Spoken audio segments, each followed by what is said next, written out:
ঠাকুরমা স্বামীজির আতুল চরণে শতকোটি প্রণাম জানিয়ে আজকে পড়ব শ্রী শ্রী মায়ের কথা। এইবার মা তেতলায় গোলাপ মার ঘরে গেলেন। খানিক পরে আমি সেখানে গিয়ে দেখি মা ওই ঘরের দরজায় চৌকাঠে মাথা রেখে শুয়ে আছেন। কেমন করে ভিতরে যাই? আমাকে দেখে মা বলছেন, এসো এসো, তাতে দোষ নেই। মা সর্বত্র এইরূপ ভাব। পরে মা মাথা তুললেন। আমি ঘরে গিয়ে কাছে বসে তাঁকে বাতাস করতে লাগলুম। মা শুয়ে শুয়ে গৌরীমার স্কুলের নানা কথা আর গাড়ি ভাড়া এসব কথা পারলেন। আমি যথাযথ উত্তর দিতে লাগলুম। এই সময়ে সেই স্ত্রী ভক্ত দুটি সেখানে এলেন। তাঁদের একজন মাথার চুল শুকিয়ে দিতে দিতে দুই একটি পাকা চুল বেছে আঁচলে বেঁধে রাখতে লাগলেন। বললেন কবজ করবেন। মা লজ্জিত হয়ে বললেন, ও কেন, ও কেন? কত নুড়ো নুড়ো কাঁচা চুল ফেলে দিচ্ছি। মা এইবার উঠে ছাদে একটু রোদে গেলেন।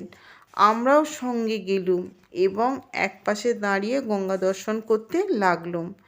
এমন সময়ে ঘর হতে গোলাপ মা বলে উঠলেন, মা তো সকলকে নিয়ে ছাদে গেলেন। এখন কে খাবে কে না খাবে তা আমি কি করে জানি? এই কথা শুনতে পেয়ে জিজ্ঞাসা করে গিয়ে তাকে বললুম, বিধবাটি কেবল খাবে না, রৌদ্রে অনেকগুলি কাপড় ছিল। মা আমাকে সেগুলি তুলে ঘরে রাখতে বললেন। আমি তুলছি, এমন সময় মা নিচে ঠাকুরের ভোগ দিতে নামলেন।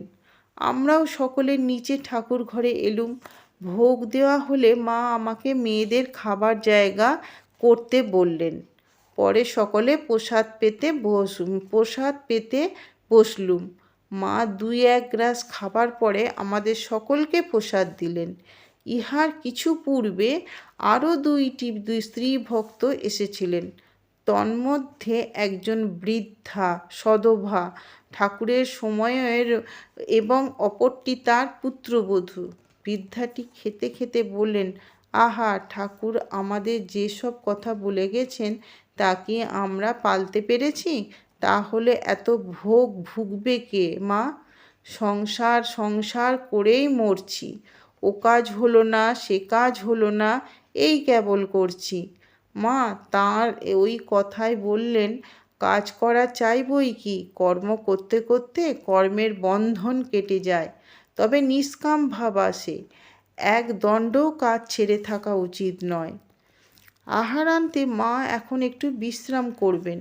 খাটের ওপর শয়ন করলেন। সকলেই এখন তাঁর একটু সেবা করতে ব্যগ্র। মা কিন্তু সকলকে বিশ্রাম করতে বললেন।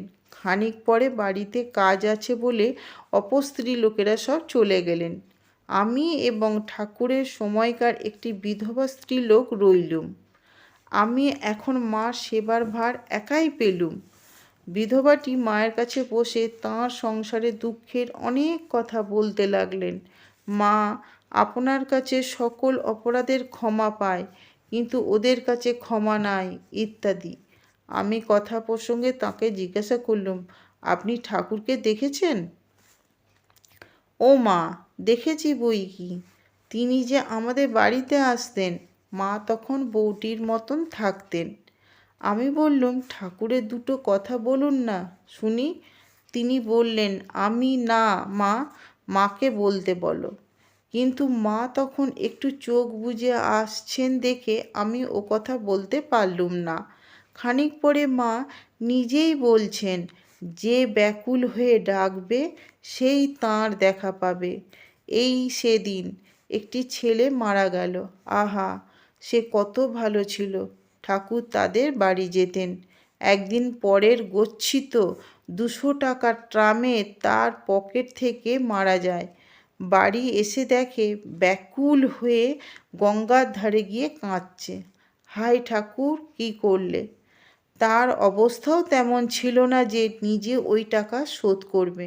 আহা, কাঁদতে কাঁদতে দেখে ঠাকুর তার সামনে এসে বলছেন, কাঁদছিস কেন? ওই গঙ্গার ধারে ইট চাপা আছে, দেখ। সে তাড়াতাড়ি উঠে ইঁটখানা তুলে দেখে সত্যই তো এক তাড়া নোট। শরতের কাছে এসে সব বললে। শরৎ শুনে বললে, তোরা তো এখনো দেখা পাস, আমরা কিন্তু আর পাইনি। ওরা পাবে কি? ওরা তো দেখে শুনে এখন গ্যাঁট হয়ে বসেছে।